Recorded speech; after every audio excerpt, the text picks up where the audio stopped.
Hi everyone, and welcome to Creative Chelsey. Today I'm excited to be sharing with you my 5th alternative project using the September 2023 paper pumpkin kit called With Love and Gratitude. This beautiful kit creates 16 projects.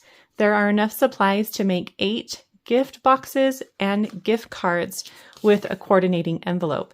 If you would like to watch me unbox the kit and create these intended projects or see any of my other alternative projects, you can click on this playlist and I'll link it up here in the top right corner. Today, I'm going to be sharing with you another simple card using some of the leftover scraps from the paper pumpkin kit. A fun thing about this card is I've got a fun technique to give you a kind of more of a worn look to your stamp, and so I hope you stick around and see that fun technique. If you are new to my channel and want to see more of my videos, click on the subscribe button in the bottom right corner. I would love to be your Stampin' Up! Demonstrator and help you with any of your paper crafting needs. To purchase any of the products you see me use today, please visit my online store and the link is below in the description. So like I mentioned, this card uses up some of those last scraps. So what we have left over is we have our gold piece, and we are going to use that.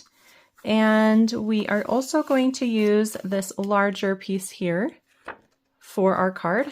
The rest of these, just keep holding on to them. We have more things coming. Let's go ahead and do the gold piece next.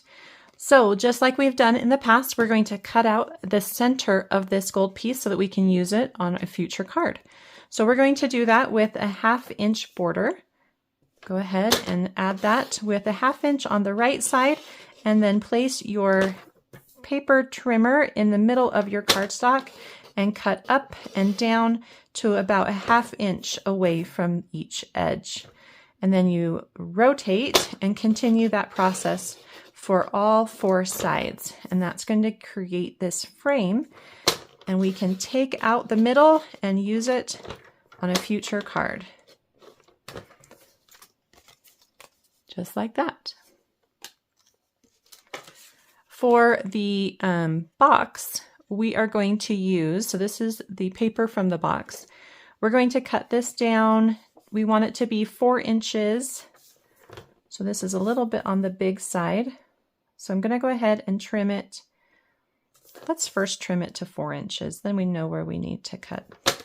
So I've got the larger piece on the left and the flap is on the right, and the edge is at 4 inches. Trim that off, and then I'm going to just trim so that it's nice and straight all the way down. And then I want the finished piece to be about 2 3/4 inches. So that's going to give me, yeah, so that's going to give me about right there. That should be fine. So this is going to sit over the gold piece at an angle. Okay, if you like things straight on, you can also do it nice and straight, but I'm just going to angle it. It's always fun to see a little hint of that gold along peeking out behind the pattern paper. So that's that. So the cardstock that I'm using is the Pebbled Path Cardstock. It's one of the new in colors, and I'm going to take a card front, which is 4 inches by 5 1/4, and emboss it with the crosshatch from the Basics 3D embossing folder pack. Let's go ahead and add that to a card base of the same color with just a little liquid glue right there in the middle. Open that up and smooth it out. Let's go ahead and also add these 2 pieces here where to add the liquid glue. So let's just kind of keep it along the inside edge. We know that part will be covered. And you can just pop it on at an angle. Doesn't need to be perfect, but you do want to see a little bit of gold along each corner. Smooth that out. And then we'll add that to the center with some dimensionals.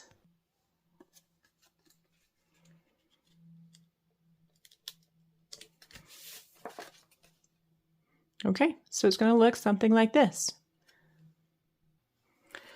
So I'm going to share with you some tips on getting a really great image for these pumpkins and the leaves. So let me make sure I've got my images. So I've got my pumpkin on one side and my stem on the other. And then I also have my leaf image, which of course is right here on my table with me. Let's start with the leaf image. So the main color that I want this to have is the Lost Lagoon. So I'm going to go ahead and add that first. Then I'm going to take a little mossy meadow and a sponge dauber, and I want to add a little bit of ink where just to kind of give the leaves some more color. So it's not just all one color. So just kind of add a little bit of mossy meadow wherever you would like to add a little bit of green color. But let's do a little bit along that leaf there too. The next thing I want to do is to change the color of the stem. I want this leaf to feel really similar to the pattern paper coloring. So you can see here we've got Lost Lagoon, we have a little mossy meadow, and then we have this copper clay along the stem, and then we're going to also use the Pebbled Path for the little berries at the top. So take your copper clay and add this to the stem and go all the way into those berries a little bit too. I'll give you a close-up once I'm done with it.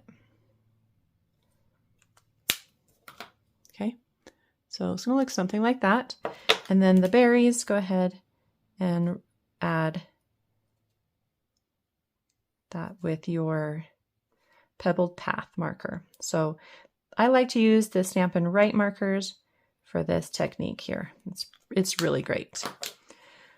Okay, so if I was to stamp this right now, we're going to have a nice dark image, which is great, but I want to lighten it up just a little bit. So I'm going to take like a napkin, paper towel, tissue. You don't want it to have too much texture. So like a paper towel has a lot of quilting on them usually, so that might not be your best. This is just a tissue. It's nice and soft. I'm going to wrinkle it up and I'm just going to kind of pat it over my image. And it's okay if some of the colors kind of blend together. And that's just going to lighten it up a little bit. I'm going to add a little bit of a warm breath. You can see how it steams it up. That re-moistens any color that's still there. And then I'm going to go ahead and stamp that onto some white cardstock. And I'm going to get this really beautiful image here. And I like that it is not solid. That's kind of what I'm going for. So we're going to do something really similar to the pumpkins as well. So I'm going to take my pumpkin, going to ink it up. I'm going to first ink it up in copper clay. And then I'm going to take the same napkin or paper towel or whatever, and you're going to pick up some of the color randomly, add some warm breath, and stamp it. And you're just going to get a really fun look to your stamps. Now, if I was to just stamp this after inking, it's a nice solid image, but that's not really the look that I'm going for. So I'm going to just repeat this now after cleaning my stamp with two other colors. I've got Mossy Meadow,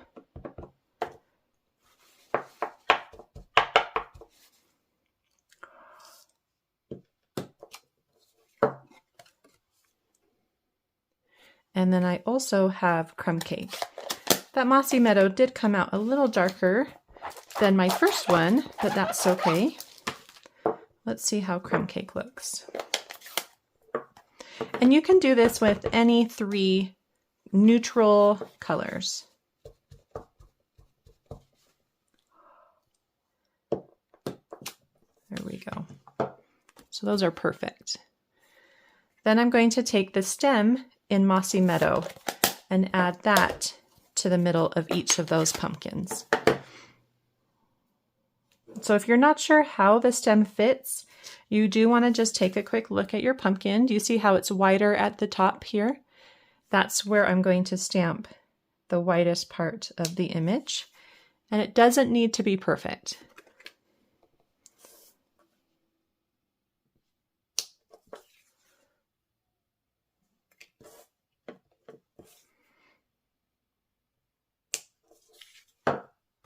Okay, so now I'm going to fussy cut all of these images out, and I'll be right back. So once you've cut them all out, you're going to arrange them on the center of your card base. And you can really place them anywhere you want. I'm going to start with my pumpkins.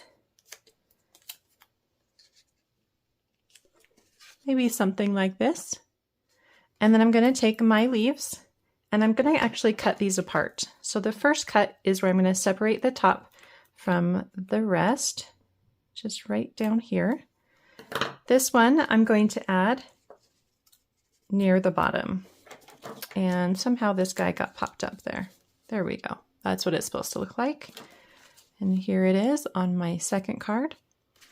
And then I'm going to actually remove these two leaves that are right next to each other just from the base and add just this stem right about here on my card. So that's where those are placed. I decided not to use this second one, but if you find a spot that you like, you're welcome to place it wherever you want. I'm then going to take some linen thread. I think this is about 16 inches. Yeah, so it's about 16 inches. I'm going to wrap it around my fingers 3 times and add it to the greeting. And I've already stamped my greeting with the grateful for you. I think I'm just going to cut that off. So I had a little extra and cut both of those ends so that they're hiding. And then that can get added right there. So I'm going to add that with dimensional. So I already added some adhesive to the back of the greeting for the ribbon to stick to. And now I'm going to grab some dimensionals and I'll pop that on. Here, I've just got some little strips that will work to cover up the strings. I love saving my dimensionals. That's where all these little pieces come from, is from past paper pumpkin kits. You can add that over your pumpkins. So it's going to look something like that. And then of course, the last thing I want to add are just some sequins, and you can add as many as you want. For this card, I did add 5. So I've placed 2 on the top left area, 2 kind of near the top right area, and then 1 maybe in the middle or on a pumpkin. Yeah, let's just do 1 right there. That works for me. And your card is all done. Well, I hope you enjoyed watching me create this fun card using up some of the leftover pieces from the Paper Pumpkin Kit. If you're interested in getting your own Paper Pumpkin Kit, please use the link below to subscribe. And if you would like to see written instructions or close-up images on how I created this card, you can visit my blog, creativechelsey.com. Thanks so much for watching. Have a creative day. Bye.